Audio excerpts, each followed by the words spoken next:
Sting 2012 was plagued by lengthy delays, poor stage management, and obvious disorganization.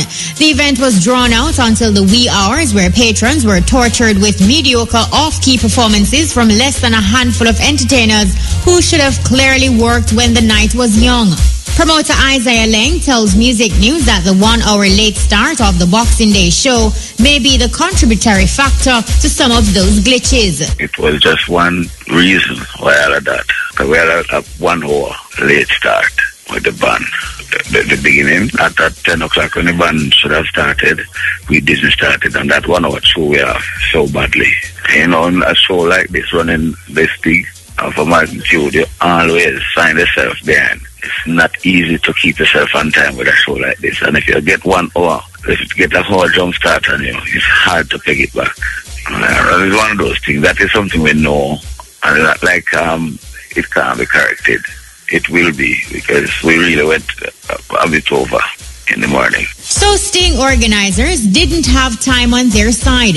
Therefore, could this be the reason for the absence of Movado, John Holt, Gyptian, and Macadiamond? Macadiamond was paid, and I was even told that Macadiamond was at the venue. I don't understand why she didn't show when Spice went up. I don't know if it was something planned at the end for her not to show up. John Holt, he fell ill backstage, and he was treated by a medical doctor there and was advised not to perform because of his illness. Movado, he was actually the third person to be contracted by us in September for the show. And earlier in the day, his camp even sent for extra passes. So I don't know, again, why he didn't perform or why he didn't come to Jam World. Well, we did all that we could to ensure he being there, but he never turned up. So that's another matter that we'll have to deal with. Egyptian was there, but in the rush of everything, he never entered stage. But he was there. Nonetheless, Errol Dunkley and George Nooks were well received. Romain Virgo shone bright, so too did Eska Levi, who joined his set. Chronix got a few forward, so too did Flipper Mafia and Idonia.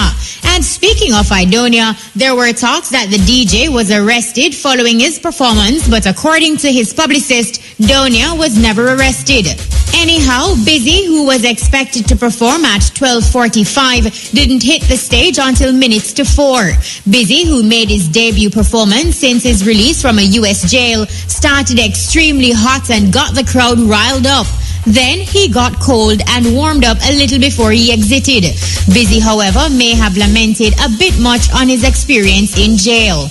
Conscience was so-so. He had the hits, but at that hour of the morning, the audience was in the mood for clashes. Sizzler was, however, the man of the moment. Kalonji got authentic forwards after forwards from the riled-up massive.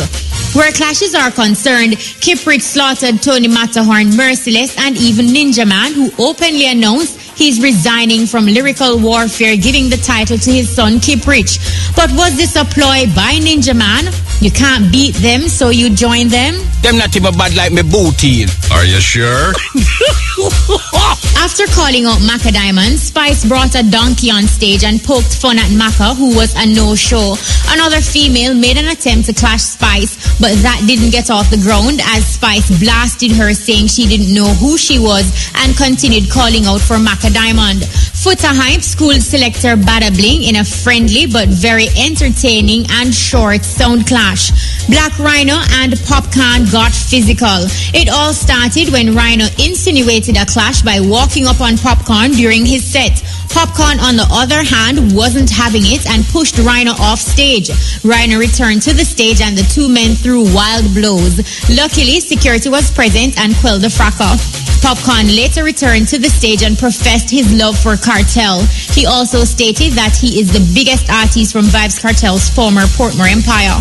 Despite tight security, Sting 2012 didn't get its usual bumper crowd, and it wasn't the best staging of the annual Boxing Day event. So what will happen next year when the event is expected to celebrate 30? It wasn't one of those cases where you have a jam-packed crowd, but at least it was a nice crowd, better than last year. And I forgive thanks for it because it could have been worse.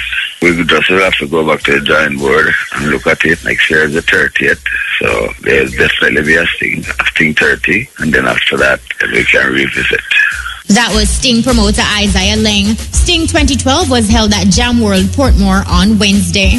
We the woman they say we make the evil because right now me say lady, me say Macadam and Spice put on one big fight Sting. No, right? No go so. I lie them tell. I lie them tell. Macadam never. But when me I say Macadam never. Touching back the woman then. Is that donkey Spice bring on the stage? That is that Spice bring a donkey on the stage. Don't go so hard. Okay.